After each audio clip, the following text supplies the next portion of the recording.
Hello friends, అందరూ ఎలా ఉన్నారండి? వెల్కమ్ టు చాణక్యాస్ నీతి. వివాహం అయిన తరువాత ఇతరులకు ఎందుకు ఆకర్షితులవుతారు?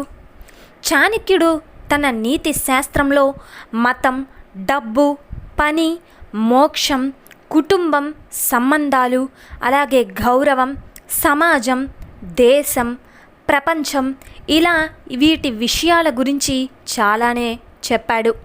చాణక్యుడు ఈ సూత్రాలు నేటికి చాలా సందర్భోచితంగా ఉంటాయి. అయితే ఆయన చెప్పే మాటలు నేటికి పాటించేవారు చాలామందే ఉన్నారు. వాటి ద్వారా జీవితంలో ముందుకు వెళ్ళేవారు అనేక మంది. అయితే చాణక్యుడు భార్యాభర్తల సంబంధం గురించి కొన్ని రహస్యాలు చెప్పాడు. మరి అవేంటో మనం తెలుసుకుందాం. భార్యాభర్తల మధ్య సంబంధాలకు సంబంధించి చాణక్యుడు కొన్ని సూత్రాలను తెలిపాడు. ఇది ప్రతి ఒక్కరూ తెలుసుకోవడం చాలా ముఖ్యం. అలాగే ఆడ మగ అనే తేడా లేకుండా ఎదుటి వారి పట్ల ఆకర్షితులు కావడం సహజమే.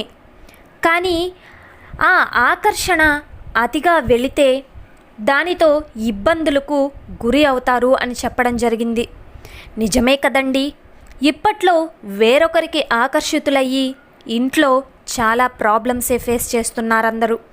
అయితే ఆకర్షణ అనేది సహజ సిద్ధమైన మానవ గుణమని చాణక్య నీతి చెబుతుంది. కానీ అది మీ వైవాహిక జీవితంలో సమస్యలను కలిగిస్తే అది కేవలం ఆకర్షణ మాత్రమే కాదు. అటువంటి పరిస్థితిలో వివాహేతర బంధాలు ఏర్పడతాయి. ఇది సకాలంలో పరిష్కరించబడకపోతే మీ వివాహ బంధం విచ్ఛిన్నమయ్యే అవకాశం ఉందని చెప్పారు. చాణక్య నీతి ప్రకారం వేరే వ్యక్తికి ఆకర్షితులు అయ్యేందుకు కొన్ని కారణాలు ఉన్నాయి.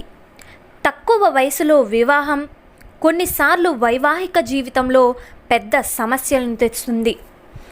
ఇదే అన్నింటిలో మొదటిది. ఈ సమయంలో మీరు తెలివితేటలు, అనుభవం పరంగా చాలా ప్రారంభ దశలో ఉంటారు.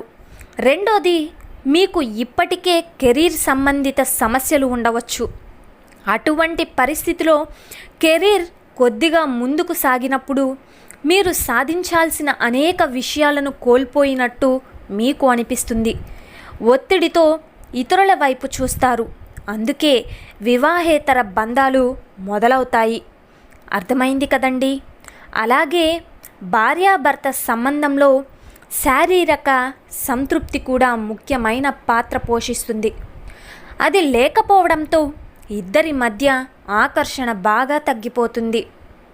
గుర్తుపెట్టుకోండి, శారీరక సంతృప్తి లేకపోవడం వల్ల చాలా సందర్భాలలో భార్యాభర్తల మధ్య నిర్లిప్తత స్పష్టంగా కనిపిస్తుంది. అలాగే ప్రజలు వివాహేతర సంబంధాలకు వెళ్ళడానికి ఇదే ప్రధాన కారణం. ఎవరైనా కానివ్వండి, భర్త కానీ భార్య కానీ కూడా వాళ్లకు నచ్చినట్టుగా అలవాటు చేసుకోవడం చాలా మంచిది. శారీరక తృప్తి అంటే పడకపై ఒకరినొకరు సంతృప్తి పరచడమే కాదు, మానసికంగా మాటలతో ఒకరినొకరు మద్దతునివ్వడం. వివాహం యొక్క గొప్ప బలం నమ్మకం. దంపతుల మధ్య పరస్పర విశ్వాసంతో నిండిన సంబంధం శాశ్వతంగా ఉంటుంది. కానీ ఒకసారి నమ్మకం విచ్ఛిన్నమైతే దాన్ని పునరుద్ధరించడం చాలా కష్టం. అయితే భార్యాభర్తల మధ్య నమ్మకం చెడిపోయినప్పుడు ఇది చాలా క్లిష్టంగా మారుతుంది. కొందరు వివాహేతర సంబంధాలను తమ గొప్ప విజయంగా భావిస్తారు. అటువంటి పరిస్థితిలో జీవిత భాగస్వాములు ఒకరినొకరికి కట్టుబడి వారి శృంగార జీవితాన్ని విజయవంతం చేయడానికి చాలా ముఖ్యం. లేకపోతే మీ సంబంధం త్వరలో చెడిపోతుంది. భాగస్వామితో సంబంధం సంతృప్తి చెందినప్పటికీ కొందరు మరొకరితో సంబంధానికి ఏర్పరచుకోవడానికి కోరుకుంటారు. ఇది వారి వైవాహిక జీవితాన్ని నాశనం చేస్తుంది. నిజమే కదండి. వైవాహిక బంధంలో ఇతర ఆనందంతో పాటు మానసిక ఆనందం కూడా చాలా ముఖ్యం. అది లేకపోవడం ఆ సంబంధాన్ని విచ్ఛిన్నం చేస్తుంది. భార్యాభర్తలు ఒకరికొకరు శ్రద్ధ చూపినప్పుడు, అలాగే చూపనప్పుడు, ఒకరికొకరు సమయం ఇవ్వకుండా లేదా ఒకరి లోపాలను మాత్రమే చూసేటప్పుడు అలాంటి బంధాలు ఎక్కువ కాలం ఉండవు. అటువంటి పరిస్థితుల్లో కొంత ఆనందాన్ని వెతకడం ప్రారంభిస్తారు. అలాగే కొత్త ఆనందాలకు దగ్గరైపోతారు. ఒక అబ్బాయి లేదా అమ్మాయి తల్లిదండ్రులు అయినప్పుడు వారి ప్రాధాన్యతలు పూర్తిగా మారిపోతాయి. వారి జీవితంలో పెద్ద మార్పు వస్తుంది. ఒక బిడ్డ పుట్టిన తర్వాత భార్యాభర్తల మధ్య సంబంధాలు తరచుగా మారడం ప్రారంభమవుతాయి అని చాణక్య నీతి చెబుతుంది.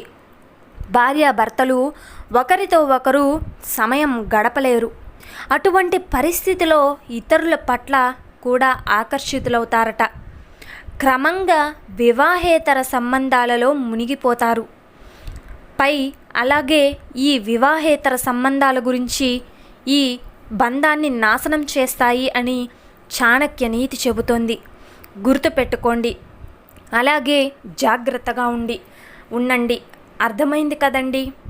ఈ వీడియో మీకు నచ్చిందని అనుకుంటున్నాను.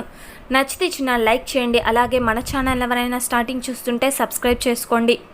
ఇలాంటి చాణక్య నీతి మరిన్ని మోటివేషనల్ వీడియోస్ మీకు నోటిఫికేషన్ రూపంలో రావాలంటే పక్కనున్న బెల్ సింబల్ని క్లిక్ చేయండి. అలా చేస్తే నేను పెట్టే ప్రతి వీడియో మీకు నోటిఫికేషన్ రూపంలో వస్తుంది. Thank you for watching friends. రేపటి వీడియోలో అయితే చాణక్యులు గారు మన జీవితాలకి సంబంధించి ఏ మంచి మాటలను అలాగే ఏ మంచి సూక్తులను మనకు చెప్పబోతున్నారు అన్నది, అలాగే సక్సెస్ని ఎలా ఛేదించాలి, మనకు వచ్చే ఇబ్బందుల్ని ఎలా ధైర్యంగా ఎదుర్కొని గట్టిగా నిలబడాలి అన్నది, ఏ మంచి మాటలను వాటి గురించి ఏం చెప్పబోతున్నారు అన్నది రేపటి వీడియోలో అయితే తెలుసుకుందాం.